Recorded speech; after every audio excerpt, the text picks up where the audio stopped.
Saya akan menyampaikan pengertian multimedia dalam pembelajaran. Nah, dalam pembelajaran antara pendidik dan peserta didik tentu terjadilah interaksi belajar mengajar, yaitu interaksi antara siswa atau peserta didik yang belajar dengan guru atau pendidik. Nah, pada saat inilah pembelajaran berlangsung. Saat pendidik menyampaikan materinya kepada peserta didik tadi, maka diperlukan media untuk dapat memudahkan pendidik tadi untuk menjelaskan kepada peserta didik ini. Nah, materi akan lebih mudah dipahami manakala pendidik tepat dalam pemilihan metode dan media pembelajaran yang sesuai. Nah, jadi multimedia itu adalah alat yang secara fisik digunakan untuk menyampaikan isi materi yang terdiri seperti buku, terus televisi, terus komputer. Nah, jadi sekarang kan banyak para pendidik itu menggunakan media seperti Infocus. Nah, Infocus itu untuk apa? Untuk memperbesar layar. Nah, seperti buku juga. Nah, itu juga perlu untuk mempermudah seorang pendidik menjelaskan materi yang akan disampaikannya. Nah,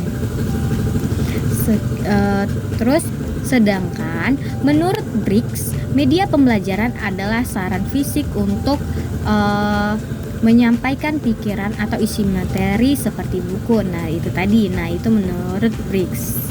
Nah, jadi kesimpulannya yang dapat kita ambil, multimedia itu adalah alat yang untuk membantu kita dalam menyampaikan materi yang akan kita sampaikan. Sekian saja yang dapat saya sampaikan. Terima kasih. Nah, selanjutnya saya akan menjelaskan tentang prinsip-prinsip multimedia dalam pembelajaran bahasa Indonesia. Nah, prinsip-prinsip multimedia dalam pembelajaran bahasa Indonesia ini sangat penting ya teman-teman. Karena apa? Karena dalam multimedia itu sangat berpengaruh untuk potensi sang anak bisa menggali lagi potensi yang ada dalam diri sang anak. Karena dalam multimedia tersebut di situ banyak pembelajaran tentang video, gambar atau hal semacamnya yang meningkatkan kekreativitasan sang anak untuk menggali lagi informasi atau proses pembelajaran tentang bahasa Indonesia. Karena kan kita tahu bahwasanya zaman sekarang ini banyak gitu media pembelajaran itu menggunakan multimedia, khusus di bahasa Indonesia ini juga. Nah, di bahasa Indonesia juga ini makanya dibilang penting prinsip-prinsip multimedia ini, karena dalam proses pembelajaran bahasa Indonesia banyak sekali keefektifan proses pembelajaran itu apabila menggunakan multimedia. Makanya kami memasukkan prinsip-prinsip multimedia ini dalam proses pembelajaran bahasa Indonesia. Karena apa? Menghasilkan lebih menariknya seorang mahasiswa atau siswa tersebut menggali potensi dalam proses pembelajaran dan juga memberikan hasil yang baik ketika sang siswa tersebut belajar menggunakan multimedia. Mereka mengasah skill atau lebih mengeksplor lagi kepengetahuan mereka tentang bahasa Indonesia di modal media seperti tadi media visual seperti ada video, gambar, dan segala macamnya gitu. Nah, selanjutnya itu di prinsip-prinsip multimedia ini memiliki poin penting yang harus direalisasikan dalam proses pembelajaran bahasa Indonesia. Yang pertama itu ada prinsip relevansi, yang dimana penggunaan gambar atau video menggambarkan situasi berkaitan dengan topik. Jadi sang guru tersebut bolehlah memberikan satu model atau metode pembelajaran terhadap anak itu memberikan ciri khasnya. Mungkin dalam proses pembelajaran bahasa Indonesia ini sang guru memberikan satu model pembelajaran itu menggunakan visualisasi seperti video. Jadi materi itu menggunakan video. Nah, bolehlah seorang guru itu menggunakan cara itu agar keefektifan multimedia itu terjalan dalam proses pembelajaran bahasa Indonesia. Kemudian ada keterpaduan. Nah, di dalam keterpaduan ini menjelaskan tentang memperjelas materi yang disampaikan. Jadi setelah dimaparkan video tadi, bukan hanya sekedar memaparkan video, tetapi juga adalah proses penjelasan yang dimana sang guru tersebut menjelaskan maksud dari pemaparan video tersebut untuk kepada anak-anak itu seperti apa dan penjelasannya itu apa, agar mereka juga mengerti, oh ternyata guru tersebut menjelaskan juga ya, walaupun di dalam video tersebut udah efektif dengan penjelasannya dan segala macam, tapi perlulah penjelasan virtual atau penjelasan langsung oleh guru terhadap sang murid tersebut. Kemudian ada interaktivitas atau keterlibatan siswa. Nah, dalam diskusi atau pembelajaran bahasa Indonesia, sang guru bolehlah mengakibatkan atau mengaitkan siswa tersebut ikut nimbrung atau ikut partisipasi dalam proses pembelajaran. Kenapa? Adanya simpang siur atau adanya timbal balik di antara guru dan murid supaya terrealisasikan pembelajaran tersebut sampai kepada pembelajar materi tersebut sampai kepada anak-anak tersebut. Kemudian yang keempat ada variasi atau gaya belajar. Nah, bolehlah sang guru ini memberikan gaya belajar yang sangat banyak ya kan. Terlihat sekarang kan model-model pembelajaran itu sangat banyak ya kan. Jadi bolehlah sang guru tersebut itu memberikan gaya belajar atau metode belajar itu yang sebaik menurut mungkin dan menarik mungkin. Mungkin dalam kelas itu dibuatlah ice breaking supaya lebih fokus atau segala macam.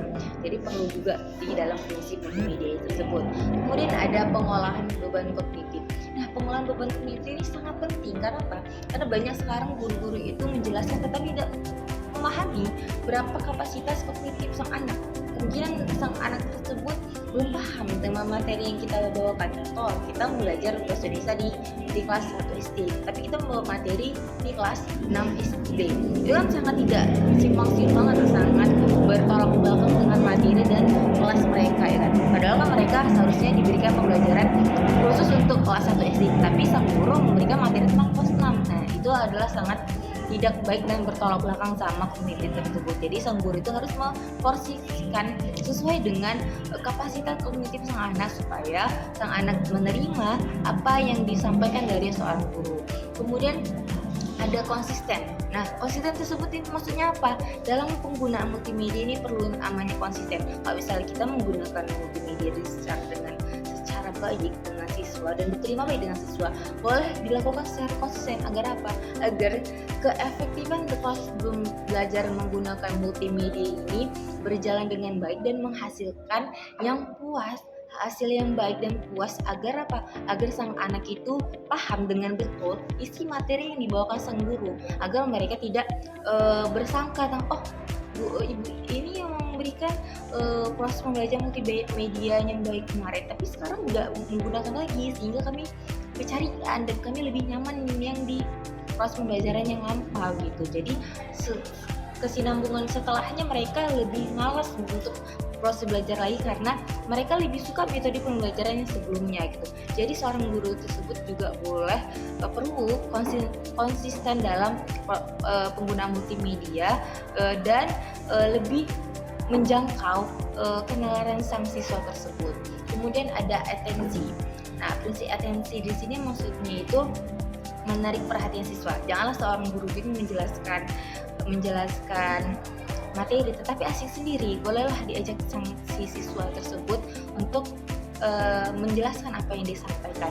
Kemudian umpan balik, seperti yang saya bilang tadi kan perlunya ada umpan balik antara seorang guru dan siswa agar hasil proses pembelajaran tersebut terrealisasikan dengan baik dan sang siswa juga sampai ke dalam pikiran mereka dan paham apa yang disampaikan oleh guru-guru. Nah, itu tadi 8 prinsip. Selanjutnya saya akan membawakan materi tentang fungsi multimedia dalam pembelajaran bahasa Indonesia. Nah, menurut LAVI 2013, fungsi multimedia dalam pembelajaran bahasa Indonesia ini terdapat dari 4 fungsi. Yang pertama fungsi atensi. Nah, fungsi atensi ini seorang guru menarik dan mengarahkan perhatiannya terhadap peserta didiknya untuk supaya peserta didiknya ini lebih berkonsentrasi kepada yang diajarkan dari seorang guru itu. Nah, yang kedua itu ada fungsi afektif. Nah, fungsi afektif ini terlihat dari tingkat kenikmatan pembelajaran peserta didiknya. Nah, misalnya itu informasi yang menyangkut masalah sosial atau ras terhadap yang diajarkan seorang guru itu. Nah, yang ketiga itu ada fungsi kognitif. Nah, fungsi kognitif ini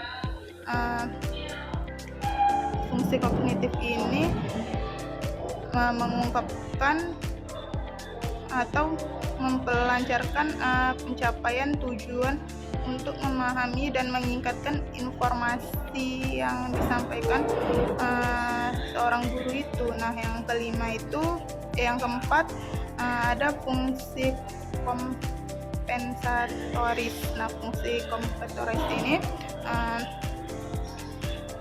untuk memahami teks, untuk memahami suatu teks, membantu peserta didik yang lemah dan membaca untuk mengorganisasikan suatu informasi. Selanjutnya, faktor pendukung dan penghambat penggunaan multimedia dalam pembelajaran bahasa Indonesia. Kegiatan pembelajaran berbasis multimedia ini dapat dikatakan berhasil jika fasilitasnya terpenuhi. Adapun faktor pendukung yang disediakan oleh sekolah yaitu berupa komputer, laboratorium, jaringan internet, CD, TV. Nah, fasilitas teknologi ini dapat memberikan manfaat pada siswa sehingga siswa lebih maksimal lagi dalam pembelajaran. Banyaknya fasilitas pendukung yang mendukung pembelajaran berbasis multimedia ini, namun juga ada faktor penghambat yang menghambat terlaksananya pembelajaran berbasis multimedia ini, yaitu banyaknya dana yang dibutuhkan untuk memfasilitasi sekolah.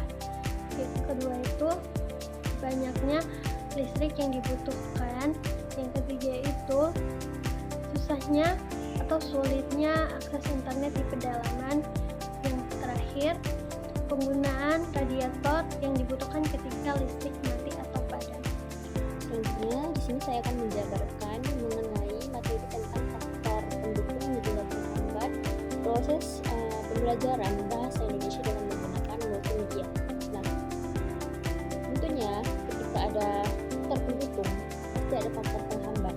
Nah, faktor pendukungnya itu adalah pihak sekolah itu sudah menyediakan fasilitas, baik itu LCD atau infocus dan lain sebagainya, itu sudah tersedia agar guru-guru itu bisa memakai hal tersebut untuk melaksanakan pembelajaran bahasa Indonesia dengan menggunakan multimedia. Nah, selanjutnya pasti ada faktor penghambatnya. Nah, faktor penghambatnya itu apa? Seperti dana yang telah disediakan oleh pemerintah atau kepala sekolah itu tidak dialokasikan secara jelas atau tidak dialokasikan dengan tujuan yang ingin dicapai. Misalnya dana tersebut itu entah pergi kemana, ataupun misalnya di korupsi mungkin. Nah, hal tersebut itu bisa menjadi salah satu faktor utama dalam penghambat pembelajaran bahasa Indonesia ini dengan menggunakan multimedia. Nah, pembelajarannya kan berbasis dengan multimedia. Nah, tentu saja dana yang dibutuhkan itu pasti banyak. Jadi, jika dana tidak dialokasikan secara tepat dan jelas, maka pembelajaran bahasa Indonesia dengan multimedia itu tidak dapat dilaksanakan. Nah, selanjutnya saya akan membahas mengenai cara pengimplementasian ini dalam kehidupan sehari-hari. Contohnya itu dan bentuknya itu seperti apa? Nah, yang pertama itu adalah audiovisual. visual itu seperti rekaman suara dan ada visualnya gitu. Jadi bisa menarik perhatian siswa-siswa untuk mendengarkan sekaligus untuk melihat video pembelajaran tersebut. Nah, selanjutnya itu ada podcast. Nah, di zaman sekarang ini kan sudah era digital. Jadi untuk menggali informasi dengan jelas dan bisa di mana saja itu bisa diakses melalui podcast. Nah, podcast ini tuh diciptakan untuk bisa untuk khalayak umum, bisa untuk mahasiswa, bisa untuk pelajar dan lain sebagainya. Sehingga dengan podcast ini orang-orang itu dapat mengetahui pengetahuan itu di mana saja dan bisa diakses kapan saja. Nah, dengan adanya fitur ini, manusia itu lebih dimudahkan gitu. Jadi podcast ini salah satu contoh dan pengimplementasian multimedia dalam bahasa Indonesia. Selanjutnya itu adalah presentasi menggunakan PowerPoint. Nah, di zaman sekarang ini banyak kita temui siswa-siswa itu kurang memperhatikan guru ketika menjelaskan pembelajaran gitu. Jadi dengan menggunakan media PowerPoint ini, siswa dapat lebih memahami dan juga lebih memperhatikan gurunya ketika menjelaskan. Nah, itu tadi jika sekolah itu menyediakan fasilitas seperti Infobus, LCD dan lain sebagainya, maka pembelajaran multimedia ini dapat terlaksanakan dengan menggunakan contoh tersebut yang saya jelaskan itu contohnya adalah menggunakan PowerPoint. Nah, selanjutnya itu adalah artikel online, penggunaan media sosial, terus juga kelas jarak jauh seperti Google Meet atau Zoom itu bisa memudahkan kita dalam mengakses pembelajaran, khususnya pembelajaran dalam bahasa Indonesia. Baik, itu saja yang bisa saya sampaikan. Lebih dan kurang saya mohon maaf. Selanjutnya saya serahkan kepada Nita. Di sini saya akan melanjutkan mengenai materi pembelajaran multimedia dapat memberikan efek positif bagi pembelajaran berbahasa Indonesia pada anak. Nah, yang pertama itu menambah kosakata. Anak mampu menambah kosakata di dalam pembelajaran video atau konten-konten edukatif yang menarik seperti konten-konten animasi ataupun konten-konten yang membuat anak itu tertata bahasa Indonesianya. Yang kedua itu menambah wawasan atau memperkuat pengetahuan bahasa. Nah, multimedia ini berfungsi untuk sebagai wadah untuk anak memperkuat bahasa Indonesianya, dan anak juga mampu membedakan kata antara kata benda, kata kerja ataupun kata sifat. Dan yang ketiga ada meningkatkan motivasi. Nah, anak mampu meningkatkan motivasi dengan tidak monoton belajar pada buku. Namun ada media pembelajaran yang lain dan menarik sehingga motivasi pada anak ini naik, dan anak pun mampu menambah wawasan mengenai pembelajaran bahasa Indonesia. Yang ketiga itu memudahkan anak pada belajar. Nah, multimedia ini dapat berperan sebagai wadah untuk anak mudah mendapatkan bahasa. Seperti anak bisa melihat konten-konten edukatif, konten-konten animasi. Jadi dari video-video tersebut anak mampu mudah mempelajari bahasa-bahasa baru sehingga kemampuan kognitifnya itu meningkat gitu. Dan yang terakhir ada meningkatkan kemandirian dari pembelajaran multimedia. Anak ini bisa mandiri dan tidak monoton tidak monoton diajari oleh guru. Karena semakin anak belajar mandiri, semakin ia mampu mengkondisikan diri dia sendiri. Nah, selanjutnya saya akan menjelaskan mengenai pelatihan dan pengembangan profesional para guru. Yang pertama adalah yang bisa dilakukan oleh guru dalam menggunakan multimedia ini. Yang pertama adalah pelatihan teknologi. Nah, di bagian pelatihan teknologi ini, guru harus mengikuti pelatihan yang komprehensif dalam penggunaan teknologi pendidikan yang relevan di saat ini.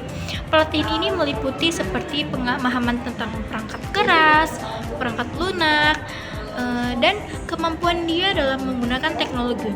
Yang kedua, ada yang dinamakan dengan strategi pembelajaran yang inovatif. Seperti apa sih strategi pembelajaran yang inovatif? Nah, di sini saya akan menjelaskan. Strategi pembelajaran inovatif seperti kita seorang guru melakukan pelatihan seperti membuat classroom, learning. Nah, kemudian melalui platform itu bisa menunjang anak didik itu lebih kreatif lagi dalam melakukan pembelajaran multimedia ini. Yang ketiga adalah kolaborasi dan komunikasi. Nah, di dalam kolaborasi ini, guru sangat perlu dilatih untuk belajar komunikasi. Nah, kenapa sih komunikasi itu penting? Karena dalam kita menyampaikan informasi kepada peserta didik, kita harus memerlukan komunikasi yang baik. Nah, hal inilah yang sangat diperlukan mengapa guru harus terus berlatih berkomunikasi. Selanjutnya yaitu penilaian umpan balik. Guru perlu dilatih dalam penilaian dan umpan balik yang sesuai dengan model pembelajaran yang inovatif. Mereka harus mampu mengembangkan dan memberikan umpan balik kepada seluruh siswanya. Selanjutnya adalah pengembangan profesional. Nah, bagaimana sih caranya agar terus ada pengembangan profesional ini? Caranya yaitu yang pertama mengikuti workshop, yang kedua mengikuti seminar, dan selanjutnya mengikuti kursus-kursus gitu. Bisa kursus apa-apa saja, yang penting itu bisa menunjang ke profesional guru itu tadi. Nah, pembelajaran inovatif ini dan menghadapi perubahan teknologi. Jadi multimedia ini bisa terus berkembang gitu.